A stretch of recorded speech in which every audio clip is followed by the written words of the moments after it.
kulan wacan maanta waxaan idin wadaa qiso cajiib ah oo ku soo islaamay wiil Kristan ahay kaasoo waliba kaniisad uu ka tirsanaa ka ahay xubin firfircoon oo mayl adag balse rabitaankiisa waxa bedelay qadarta Alle. Tara Smith wuxuu ahay Masiixi Kaatolig ah oo daacad ah. Wuxuu aad u akhrin jiray Bible-ka. Dadka waxa uu ugu yeeri jiray Masiixiyadda. Noloshiisa sidaas ayuu ku socotay.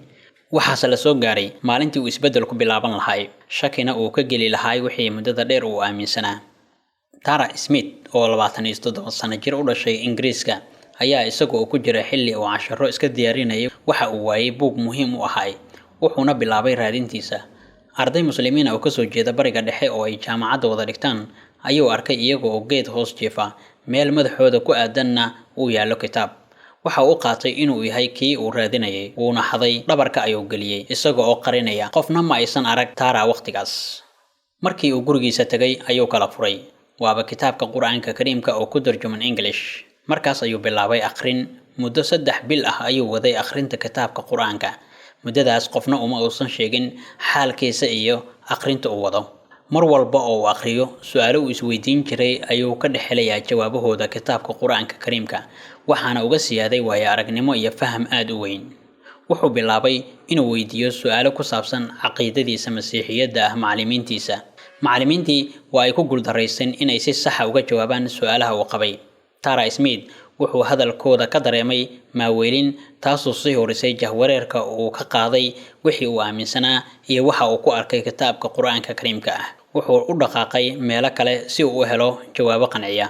Wuxuuna la kulmay walaalo muslimiin ah oo ku casuumay masjidka. Wuu aqbalay casuumaadda wuuna ka soo muuqday masjidka wuxuuna ahaa mid aan caadi ahayn marka loo eego aragtidiisa. Waxaana korkiisa ka buuxay shabado.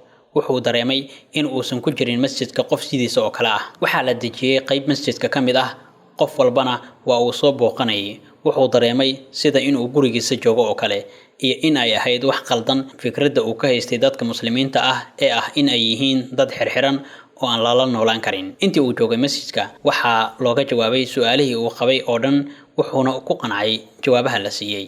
Waxaana sare u sii kacay fahamka uu ka haysto Islaamka. Wuxuu isla markiiba gartay farqiga weyn ee u dhaxeeya waxa dhabta ah ee Islaamku uu u taagan yahay iyo muuqaalada guud ee warbaahinta galbeedku ay ka sheegtay Islaamka. Dadkii muslimiinta ahay ee uu masjidka kula kulmay ayaa ka dhaadhiciyay isaga inuu si iskiisa u fiiriyo diinta Islaamka iyo Quraanka oo uusan ku xukumin dadka kale sawirka xun ee ay ka bixinayaan muslimiinta. Wuxuu Tara dareemay inuu isbedel ku dhacay intii uu joogay masjidka.